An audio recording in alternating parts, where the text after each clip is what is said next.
Haverim vehaverot, Shabbat Shalom. Trecho da Torá desta semana, Shemot.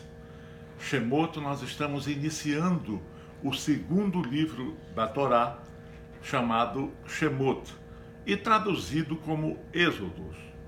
Tem a parte do Êxodos contido nele, mas o nome hebraico, Shemot, significa nomes.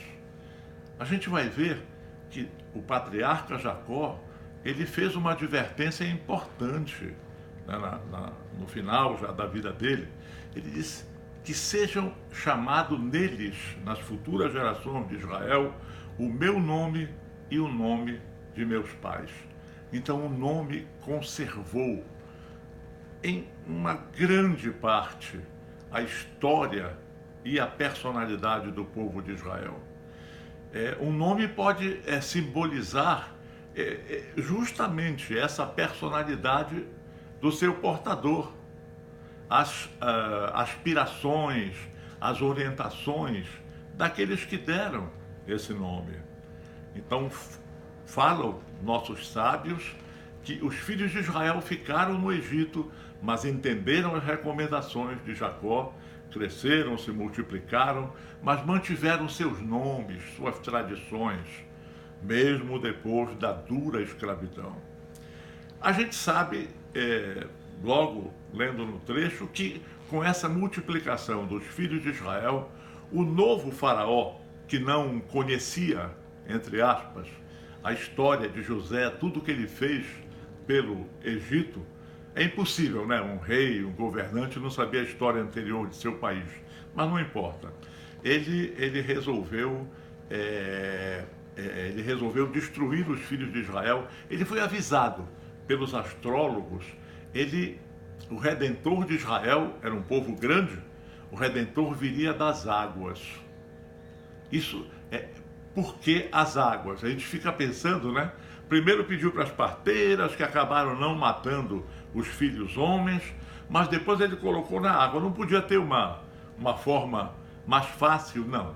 É que ele soube, através de seus astrólogos, que o Redentor viria na água. E assim ele iria solucionar o problema judeu. Já sabemos isso, né?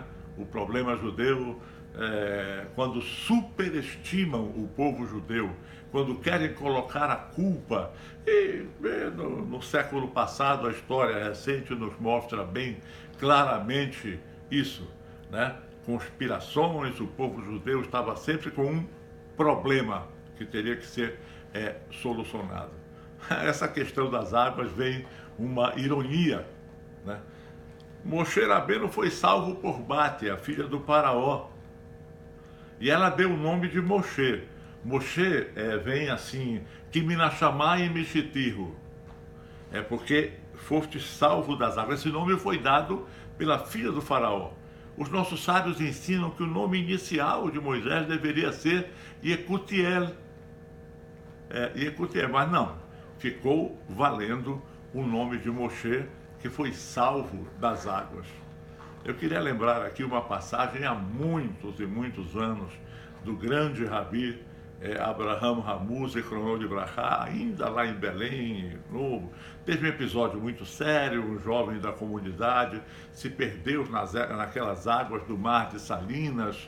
E foi difícil, foi pela manhã, foi achado já de tarde, tudo. E o Rabino Ramu olhou e disse, deve ser Moshe o nome dele, em hebraico. Eu não sei como seguiu a sequência, porque eu já estava em Manaus. Naquela época eu estava em Salem. É interessante a grande sapiência deste homem que passou pela nossa Amazônia. Moshe Rabbeinu, então, ele foi criado no ambiente da corte do Egito. Foi criado como um príncipe. E isso foi proposital. Com isso, ele tinha mais poder, mais ensinamento, né?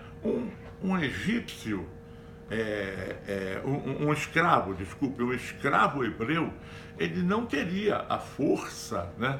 Ele não teria a coisa de matar, por exemplo, o egípcio, quando a gente vê na descrição da Torá. Ele não teria, por exemplo, quando Moshe Rabbeinu saiu, ele não teria expulsado aqueles pastores lá que estavam incomodando as filhas de Itrô. Mas ele era um príncipe, ele tinha noção, ele tinha força. Então a importância da educação. Ele foi escolhido por vários assuntos, pela bondade que ele tinha e pela formação educacional que ele tinha. As crianças, elas devem ser educadas com amor, com confiança. Isso vai proporcionar uma autoestima, uma melhora, vai dar mais chances que, crescendo, ela tenha a capacidade de fazer o seu papel, de fazer o bem, de olhar para todos aqueles que nos rodeiam.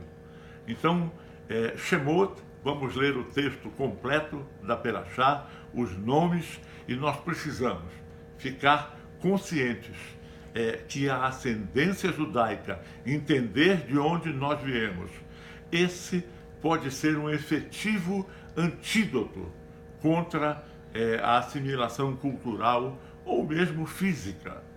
Shabbat Shalom, o Meborach.